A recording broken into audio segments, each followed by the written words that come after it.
क्या आपने कभी सोचा है कि जिस स्रोत को सुनते ही शरीर में एक अजीब सी ऊर्जा दौड़ जाती है, जिसके हर शब्द में नृत्य है, विनाश है और भक्ति की आग है, वो किसी देवऋषि ने नहीं बल्कि भगवान राम के सबसे बड़े शत्रु रावण ने लिखा था।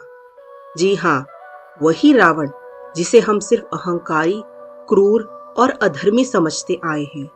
लेकिन सच यह है कि रावण का एक ऐसा रूप भी था जिसे जानने के बाद आपकी सोच बदल जाएगी। और आज की ये कहानी सिर्फ शिव तांडव स्तोत्र की नहीं है, बल्कि ये कहानी है भक्ति, अहंकार, पश्चाताप और उस क्षण की जब एक राक्षस ने खुद को पूरी तरह भगवान शिव के चरणों में समर्पित कर दिया। इसीलिए वीडियो को अंत तक देखना, क्योंकि आखिरी हिस्से में एक ऐसा रहस्य है जो बहुत कम लोग जानते हैं। लंका का राजा रावण सिर्फ एक शक्तिशाली योद्धा नहीं था, वो देवों का ज्ञाता था, संगीत और काव्य में निपुण था और सबसे बड़ी बात, भगवान शिव का अनन्य भक्त था। उसने वर्षों तक तपस्या की, अपने 10 सिर काट काट कर शिव को अर्पित कर दिए और शिव से अपार शक्तियां प्राप्त की। लेकिन यही एक सूक्ष्म सी भूल हो गई। भक्ति के साथ साथ उसके भीतर अहंकार भी पलने लगा। और शिव भक्ति में अहंकार वही जहर है जो अमृत को भी विष बना देता है। कहानी उस समय मोड़ लेती है जब रावण की मां कैकसी वृद्धावस्था और बीमारी से जूझ रही थी। वो शिव की भक्त थी और उनकी एक इच्छा भी थी, कैलाश जाकर भगवान शिव के दर्शन करना। लेकिन शरीर ने साथ नहीं दिया। ये बात रावण को भीतर तक हिला गई। एक बेटे के रूप में उनका प्रेम जागा, लेकिन उसी के साथ उसका अहंकार भी। उसने सोचा, अगर मेरी मां कैलाश नहीं जा सकती तो कैलाश ही लंका आ जाएगा। ये विचार सुनने में भक्ति जैसा लगता है, लेकिन इसके पीछे छिपा हुआ था रावण का घमंड।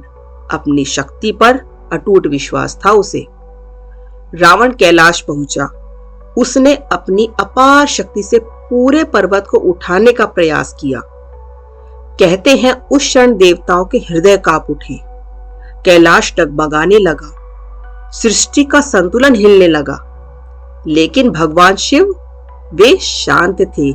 न तो कोई क्रोध, न युद्ध, न ही कोई गर्जना।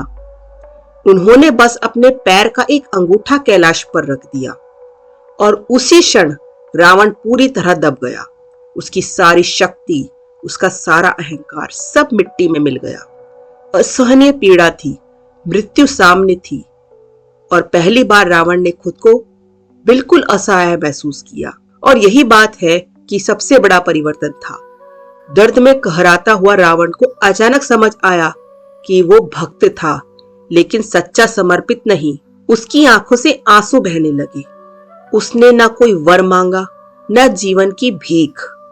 उसने बस भगवान शिव की स्तुति शुरू कर दी। जो शब्द दिल से निकले वही श्लोक बन गए। जो पीड़ा भीतर थी वही लय बन गई और जो समर्पण था वही संगीत। इसी क्षण शिव तांडव स्तोत्र का जन्म हुआ। कोई ग्रंथ नहीं, कोई लिखावट नहीं, सिर्फ भाव, सिर्फ भक्ति। उस स्तोत्र में शिव का तांडव नृत्य जीवित हो उठा।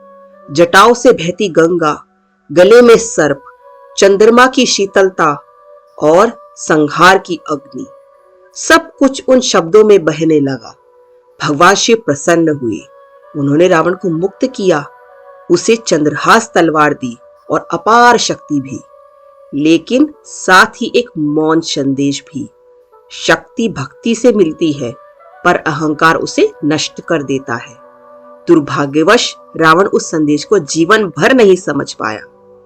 कहते हैं शिव तांडव स्तोत्र सिर्फ सुनने मात्र से ही मन की तरंगों को बदलाव मिलता है।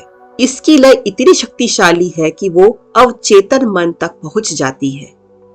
एक कथा प्रचलित है कि काशी के एक साधु की, जिसने जीवन में सब कुछ खो दिया था, न परिवार, न धन, न शांति।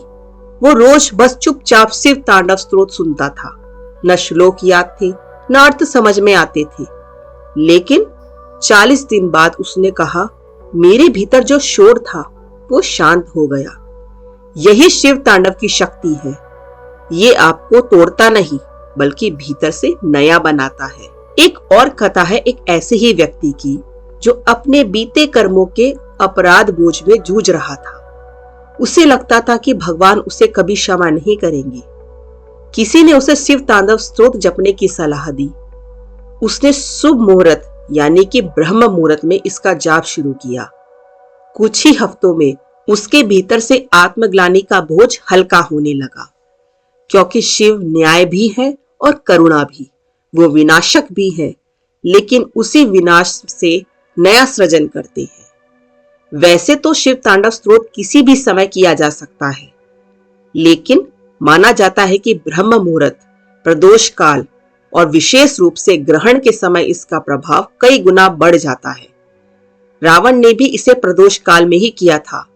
यही कारण है कि आज भी शिव भक्त इस समय को विशेष मानते हैं। शिव तांडव स्तोत्र आपको अमीर नहीं बना देगा, लेकिन आपको भीतर से इतना मजबूत बना देगा कि आप किसी भी परिस्थिति का सामना कर सको। यह भय को काटता है, नकारात्मक ऊर्जा को नष्ट करता है और मन को स्थिर करता है। लेकिन एक बात याद रखना, अगर इसे सिर्फ इच्छाओं के लिए जपा जाए तो जीवन में अहंकार बना रहे तो ये स्तोत्र आपको बदलने लगेगा, और बदलाव हर किसी को सहज नहीं लगता। अगर आप यहाँ तक ये कहानी सुन पाए हो तो शायद शिव ने आपको भी बुलाया है। इस पूरे वीडियो को अंत तक देखने के लिए दिल से धन्यवाद। अगर ये कथा आपके मन को छू गई हो तो कमेंट में ओम नमः शिवाय लिखना न भूले दोस्तों। और अगली कहानी और भी गहरी होगी और भी रहस्यमयी होगी।